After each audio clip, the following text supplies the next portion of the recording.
Baik, untuk perkembangan dari Selangor, kita terus bersama dengan Samsia Samsi dan antara tumpuan hari ini adalah kejayaan JBPM Selangor menghasilkan peralatan menyelamat di air dikenali sebagai reward. Silakan Sam. Baiklah, terima kasih Redwin. Assalamualaikum dan salam sejahtera. Jabatan Bomba dan Penyelamat Selangor berjaya menghasilkan peralatan menyelamat di air daripada bahan kitar semula dikenali reward. Menggunakan tiub tayar kereta bagi menggantikan pelampung, manakala tong air sebagai pengganti boya, peralatan terbabit akan ditempatkan di lokasi berisiko tinggi berlaku kejadian lemas di negeri Selangor. Pengarah Jabatan Bomba dan Penyelamat Selangor, Nur Azam Khamis berkata, peralatan tersebut boleh dikendalikan orang awam sebagai persediaan jika berlaku sebarang kecemasan dengan menggunakan kos minimum. Beliau berkata, jika peralatan tersebut hilang atau rosak, ia mudah digantikan kerana diperbuat daripada barang kitar semula yang mudah dicari. Matlamat kita adalah untuk mengurangkan target kita adalah untuk mengurangkan dan cuba untuk menyelamatkan nyawa walaupun anggota bomba tidak berada di lokasi. Dengan adanya peralatan ini mereka boleh menggunakan, boleh menyelamatkan. Setidak-tidaknya mereka berusaha untuk menyelamatkan mangsa yang berada di dalam air yang terkapai-kapai. Mereka boleh melontar dan membaling peralatan ini ke arah mangsa.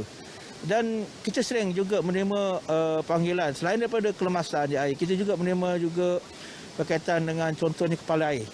Mereka dihanyutkan dan sebagainya. Jadi dengan adanya peralatan ini pun mereka boleh melontarkan peralatan ini kepada siapa-siapa yang berada di dalam air dan mudah dikendalikan.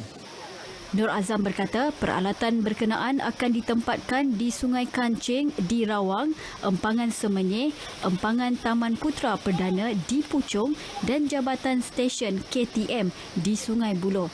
Peralatan sama juga ditempatkan di Sekolah Jenis Kebangsaan Cina Kampung Timah di Bukit Beruntung, Sungai Ciling di Kuala Kubu Baru dan Sungai Gasi di Sungai Buloh.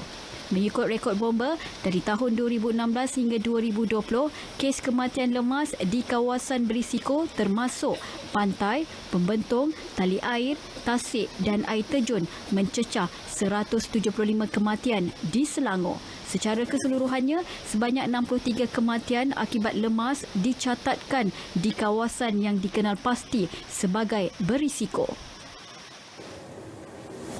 Inilah yang berlaku di Pusat Kuarantin dan Rawatan COVID-19 Berisiko Rendah PKRC yang terletak di Taman Expo Pertanian Malaysia Maib Sedang.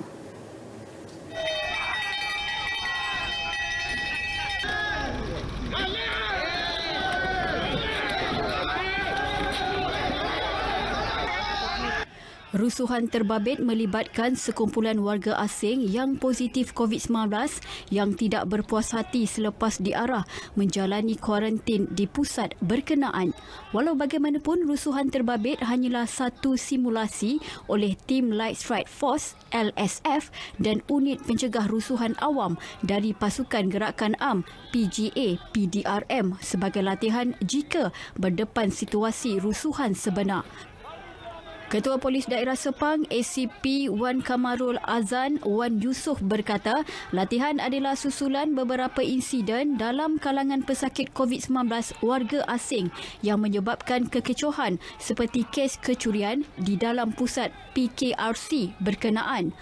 Sebenarnya apa yang mereka lakukan ini sebenarnya ada pemerhati dia sebab bukan setakat polis yang menjaga di luaran bersama dengan Angkatan Tentera Malaysia dan juga rela, terdapat juga staf daripada KKM dan juga maintenance yang berada dalam dewan.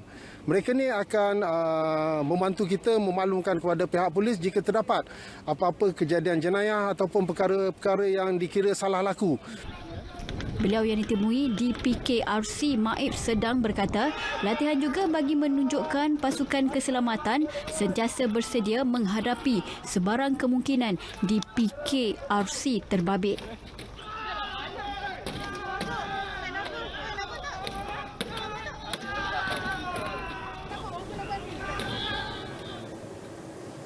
Sejak beroperasi pada 21 Januari lalu, Pusat Penilaian COVID-19 CAC Daerah Kajang telah memantau lebih 4,000 pesakit. Koordinator CAC Kajang Utama, Dr. Lau Leh Bing berkata, CAC tersebut mengendalikan penilaian pesakit dalam kategori 1 dan 2 yang menjalani rawatan pemantauan di rumah. Kita start beroperasi pada 21 Januari 2021. So setakat kedatangan ke CAC ini, yang kedatangan fizikal adalah sudah melebihi 4,000 orang pesakit. So pada permulaan operasi kita mendapat kedatangan seharian paling maksimum melebihi 500 orang sehari. Dan pada masa sekarang dalam 1 ke 2 minggu ni, kedatangan adalah secara purata dalam 200 orang sehari. Di daerah Ulu Langat ada 2 buah, iaitu di zon selatan Kajang Utama dan zon utara Ampang lah. Dr. Lau, pakar perubatan keluarga, Pejabat Kesihatan Daerah Hulu Langat berkata, CAC tersebut sebelum ini pernah menerima 400 pesakit COVID-19 dalam masa sehari. CAC Kajang Utama beroperasi setiap Isnin hingga Jumaat bermula pukul 8 pagi hingga 4 petang dengan 15 petugas kesihatan. Sekian saja berita dari RTM Selangor, kembali kepada Redwin.